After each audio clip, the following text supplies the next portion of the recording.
Komisi Pemberantasan Korupsi atau KPK kembali menggelar operasi tangkap tangan di wilayah Jakarta Barat. Sejumlah pihak diamankan dan langsung dibawa ke Gedung Merah Putih KPK untuk menjalani pemeriksaan lebih lanjut. KPK memiliki waktu maksimal 1 kali 24 jam untuk menentukan status hukum para pihak yang terjaring dalam operasi tersebut.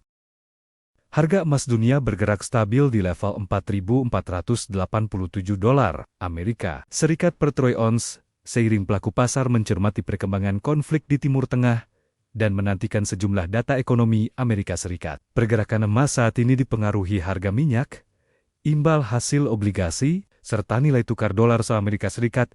Investor juga menunggu data ketenagakerjaan AS yang diperkirakan menjadi petunjuk arah kebijakan suku bunga Federal Reserve dalam waktu dekat.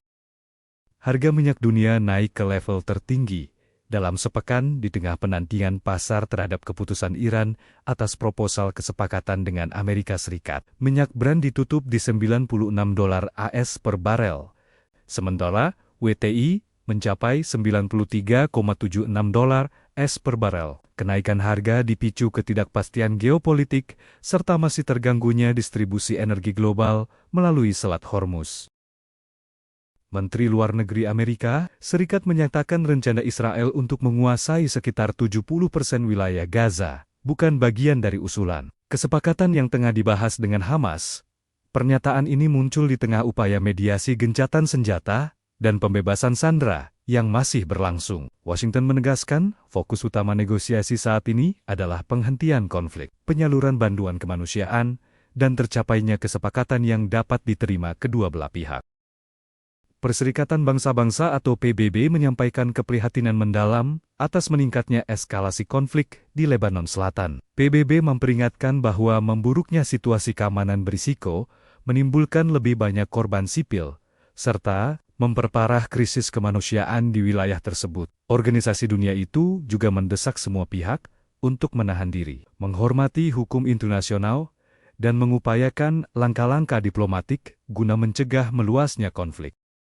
Iran mengecam serangan terhadap sebuah sekolah putri di wilayah LPR dan menyebutnya sebagai kejahatan perang. Teheran menegaskan bahwa fasilitas pendidikan sipil tidak boleh menjadi target serangan dalam konflik bersenjata. Iran juga mendesak dilakukannya penyelidikan independen guna mengungkap pihak yang bertanggung jawab atas insiden tersebut.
Pemirsa, Indonesia mendorong penguatan konektivitas infrastruktur antar negara ASEAN.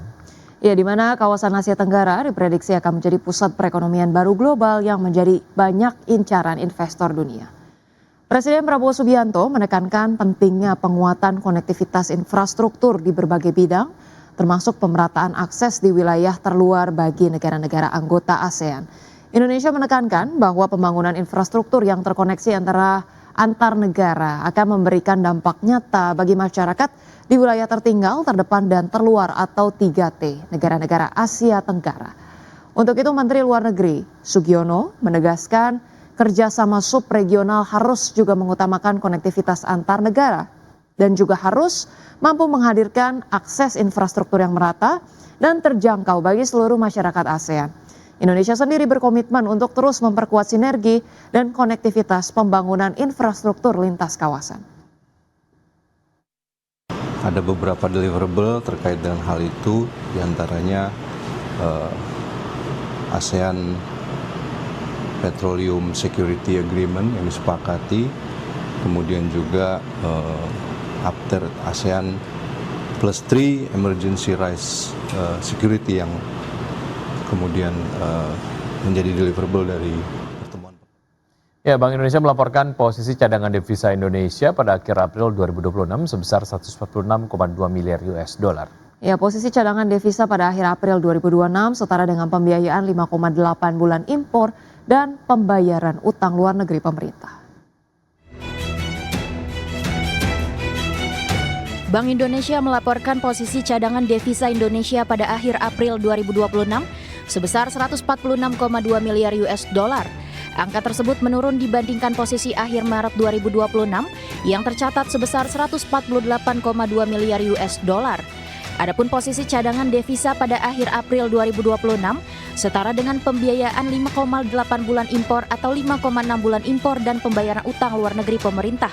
Angka tersebut juga jauh di atas standar kecukupan internasional yang berada di kisaran 3 bulan impor.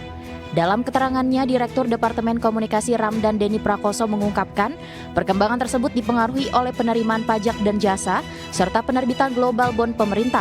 Di tengah kebutuhan pembayaran utang luar negeri pemerintah dan pelaksanaan kebijakan stabilisasi nilai tukar rupiah.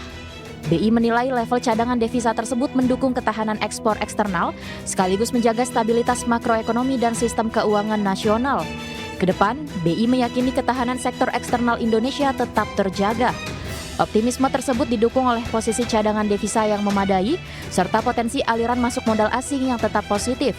Hal itu sejalan dengan persepsi investor terhadap prospek perekonomian Indonesia dan imbal hasil investasi domestik yang masih menarik. Jakarta, Tim Liputan IDX Channel.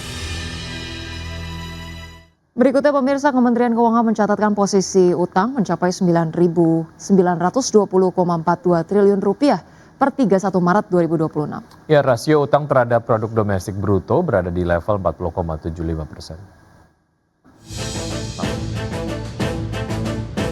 Direktorat Jenderal Pengelolaan Pembiayaan dan Risiko Kementerian Keuangan mencatat posisi utang mencapai 9.920,42 triliun rupiah per 31 Maret 2026. Dari total tersebut, mayoritas utang masih berasal dari penerbitan surat berharga negara yang mencapai 8.652,89 triliun rupiah atau sekitar 87,22% dari total utang pemerintah.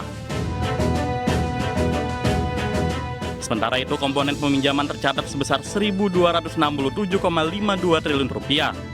Data tersebut menunjukkan struktur pembiayaan pemerintah masih bertumpu pada instrumen pasar keuangan domestik melalui penerbitan obligasi negara.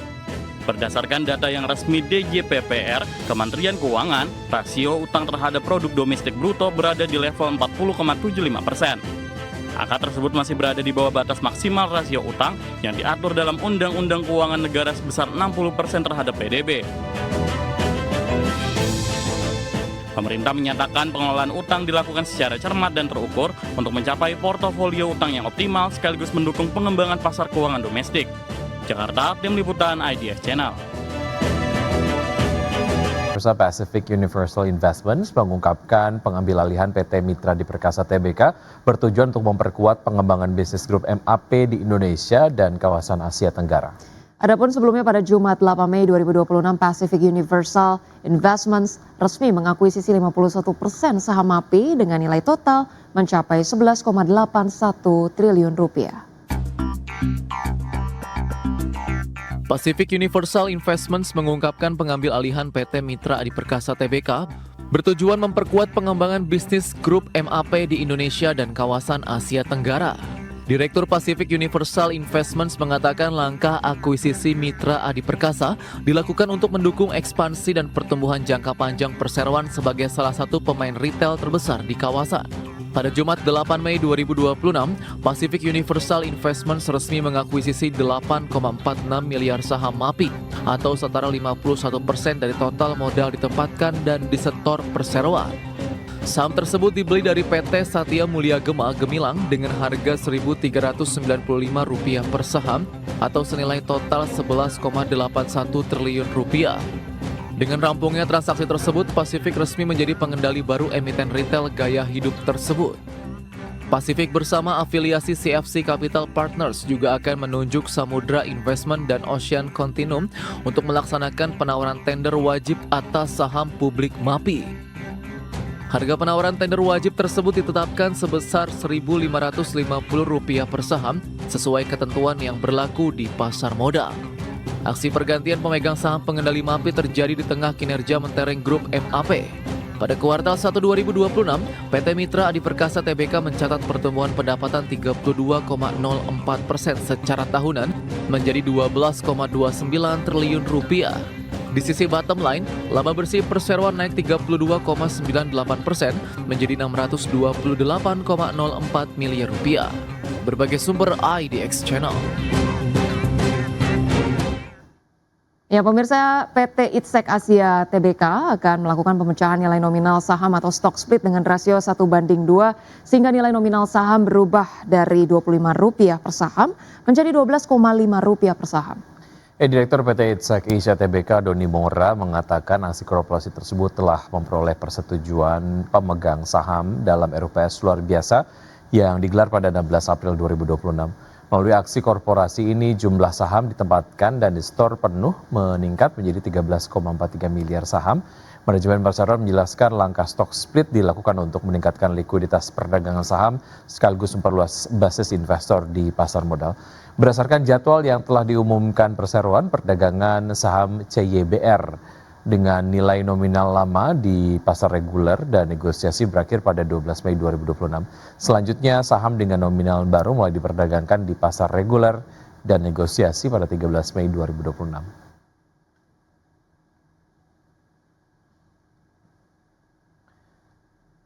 PT Panca Budi Idaman Tbk memutuskan membagikan dividen tunai sebesar Rp397,5 miliar dari laba bersih tahun buku 2025. Ya, meski kinerja laba dan penjualan mengalami penurunan, perseroan tetap optimistis menatap tahun 2026 dengan target pertumbuhan pendapatan dan profitabilitas yang lebih baik. PT Panca Budi Idaman Tbk atau PBID menyetujui pembagian dividen tunai sebesar Rp397,5 miliar atau setara Rp53 per saham dari laba bersih tahun buku 2025. Keputusan ini disahkan dalam rapat umum pemegang saham tahunan atau RUPST. Dari total laba bersih sebesar Rp400,58 miliar, sebesar Rp3 miliar dialokasikan sebagai cadangan, sedangkan sisanya dibukukan sebagai laba ditahan. Sepanjang tahun 2025, PBID mencatatkan penurunan laba bersih sebesar 17,4% secara tahunan menjadi Rp400,58 miliar. Sementara penjualan turun tipis menjadi Rp5,19 triliun. Penjualan masih ditopang oleh segmen kemasan plastik senilai Rp3,44 triliun, disusul penjualan biji plastik dan segmen lainnya. Pasar domestik tetap menjadi penopang utama pendapatan perseroan.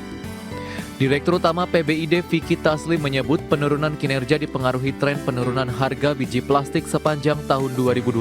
Meski demikian, perseroan tetap optimistis terhadap prospek bisnis tahun ini. PBID menargetkan pertumbuhan pendapatan usaha sebesar 10% pada 2026 dengan target net profit margin di kisaran 8 hingga 10% serta debt to equity ratio atau DER sebesar 15 hingga 20%. Berbagai sumber IDX Channel.